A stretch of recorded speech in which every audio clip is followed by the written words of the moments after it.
Recopie le petit tableau suivant chez toi.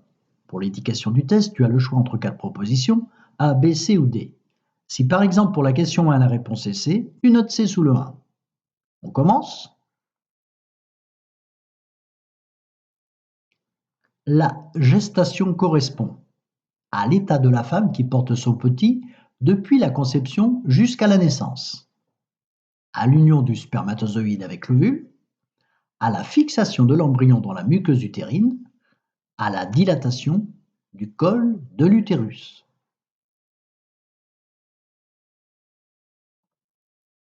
Observons.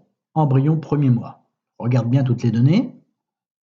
Deuxième mois, jusqu'à 10 semaines.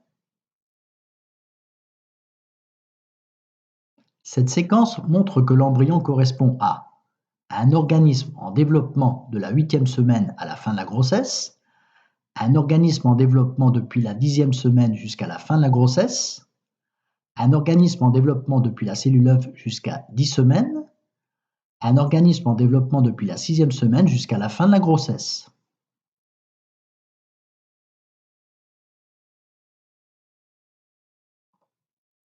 L'embryon au bout de 10 semaines mesure 3 cm et pèse 10 grammes. Mesure 3 cm et pèse 100 grammes. Mesure 0,3 cm et pèse 10 grammes. Mesure 0,3 cm et pèse 100 grammes.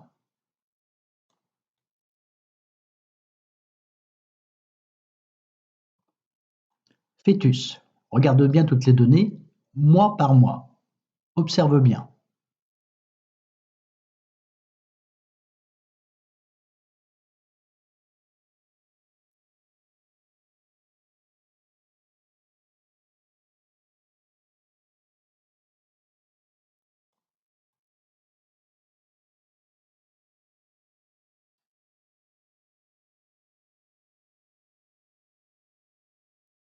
Et enfin, 9e mois, l'accouchement arrive. Cette nouvelle séquence montre que l'être humain est en développement dans le ventre de sa mère à partir de 6 semaines de grossesse jusqu'à la naissance. L'être humain est en développement dans le ventre de sa mère à partir de 4 semaines de grossesse jusqu'à la naissance.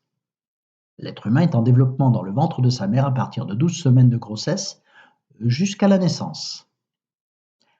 L'être humain est en développement dans le ventre de sa mère à partir de 10 semaines de grossesse jusqu'à la naissance.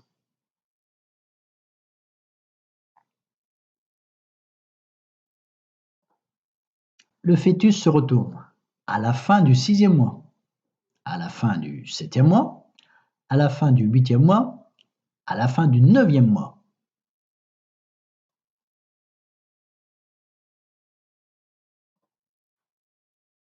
Observons le bilan entre embryon et fœtus.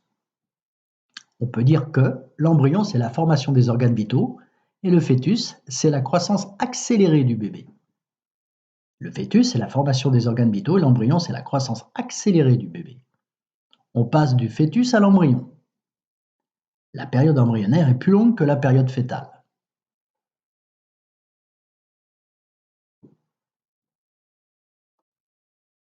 Observons les échanges nutritionnels entre le sang maternel et le sang du fœtus. Observe bien toutes les données.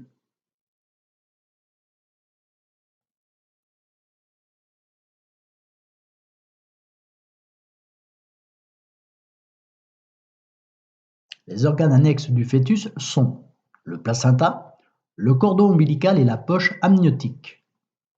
Le placenta, le cordon ombilical et la muqueuse utérine. Le placenta et le cordon ombilical. Le placenta et la poche amniotique.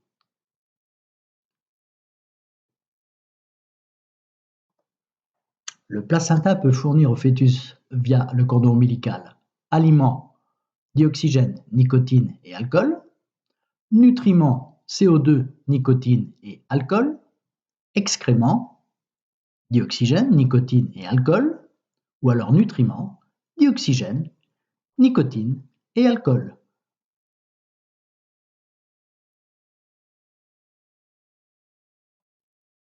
La surface d'échange entre le fœtus et la maman, c'est le cordon ombilical, le placenta la muqueuse utérine, le liquide amniotique. Regarde cette séquence une nouvelle fois.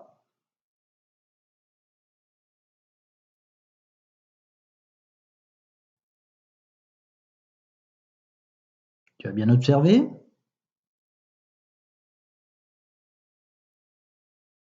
Dans le cordon ombilical, il y a un nerf et deux artères et une veine, deux veines et une artère, un nerf et deux veines.